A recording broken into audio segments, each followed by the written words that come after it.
নমস্কাৰ বন্ধু বান্ধৱীসকল RJ job info YouTube চেনেলটোলৈ মই ৰাজাই আপোনালোকক সকলোকে পুনৰবাৰ স্বাগতম জনাইছোঁ। আজিও আপোনালোকৰ কাৰণে আগন্তুক হ'বলগীয়া ADRE আসাম পুলিচৰ কাৰণে 10টা জিকে কুৱেশ্যন লৈ আহিছোঁ। আশা কৰোঁ ভিডিঅ'টো চাই আপোনালোকে ভাল পাব। ইয়াৰ আগৰ ভিডিঅ'টোত আপোনালোকৰ কাৰণে এইটো প্ৰশ্ন আগবঢ়াইছিলোঁ যে পৃথিৱীৰ একমাত্ৰ প্ৰাকৃতিক উপগ্ৰহ কোনটো।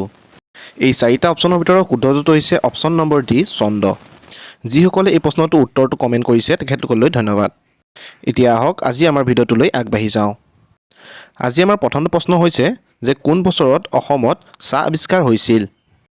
ইয়াৰ অপশ্যনসমূহ হৈছে 1823, 1824, 1825 আৰু 1826।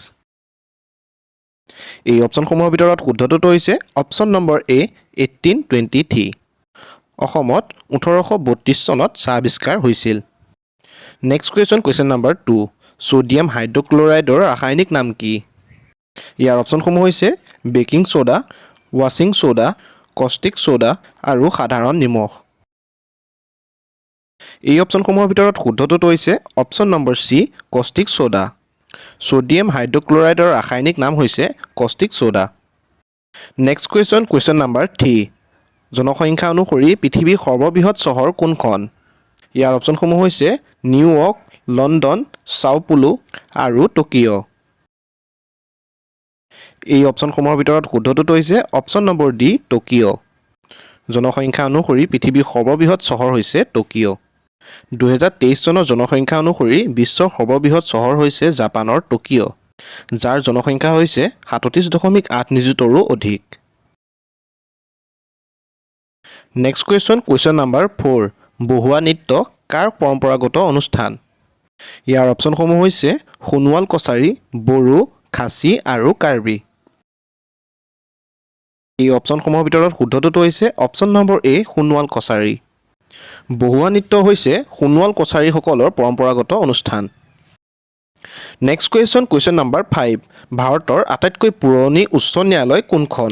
ইয়াৰ অপশ্যনসমূহ হৈছে Kolkata high court, Bombay high court, Allahabad high court আৰু মাদ্ৰাছ হাইকোৰ্ট।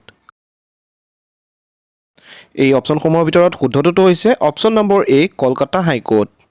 ভাৰতৰ আটাইতকৈ পুৰণি উচ্চ ন্যায়ালয়খন হৈছে কলকাতা হাইকোৰ্ট। মনত ৰাখিব। মোৰ এই ভিডিঅ'টো যদি আপুনি ইমানখিনিলৈকে চাই আছে তেনেহ'লে ভিডিঅ'টো এটা লাইক কৰি প্ৰতিদিনে এনেধৰণৰ জিকে কুৱেশ্যনসমূহ পাই থাকিবৰ কাৰণে চেনেলটো ছাবস্ক্ৰাইব কৰি কাষত থকা বেল আইকনটো প্ৰেছ কৰি ল'ব। আহক তাৰ পাছৰ প্ৰশ্নটোলৈ আগবাঢ়োঁ। নেক্সট কুৱেশ্যন নম্বৰ 6 নন্দা দেৱী শৃংগ কোনখন ৰাজ্যত আছে। ইয়াৰ অপশ্যনসমূহ হৈছে হিমাচল প্ৰদেশ, উত্তৰাখণ্ড, উত্তৰ প্ৰদেশ আৰু ছিকিম। এই অপশ্যনসমূহৰ ভিতৰত শুদ্ধটো হৈছে অপশ্যন নম্বৰ এ উত্তৰাখণ্ড।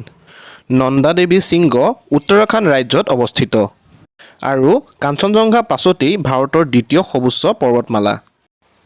এইটো এটা খুবেই গুৰুত্বপূৰ্ণ প্ৰশ্ন, মনত ৰাখিব।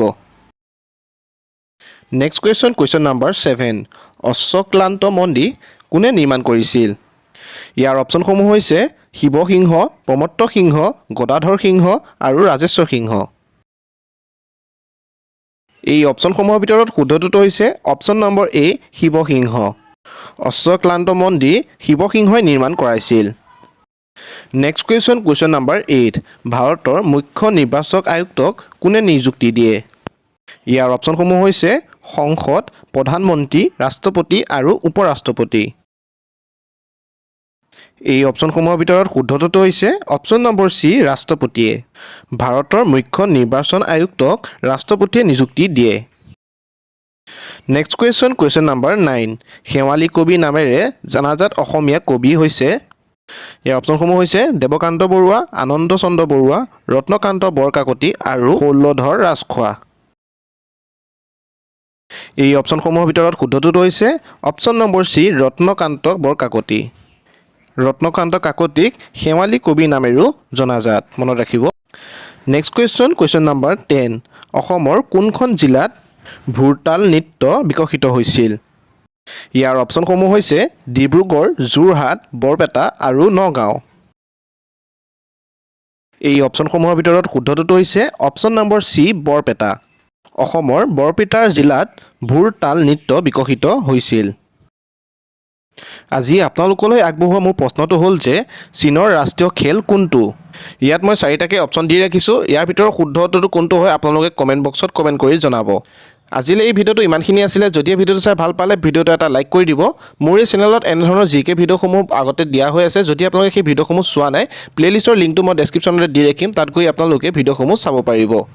আৰু মোৰ এই চেনেলটো যদি আপুনি এতিয়াও ছাবস্ক্ৰাইব কৰা নাই, চেনেলটো ছাবস্ক্ৰাইব কৰি কাষত থকা বেল আইকনটো প্ৰেছ কৰি ল'ব। আজিলৈ মই ৰাজাই বিদায় লৈছোঁ। পুনৰ লগ পাম নতুন ভিডিঅ'ত। ধন্যবাদ।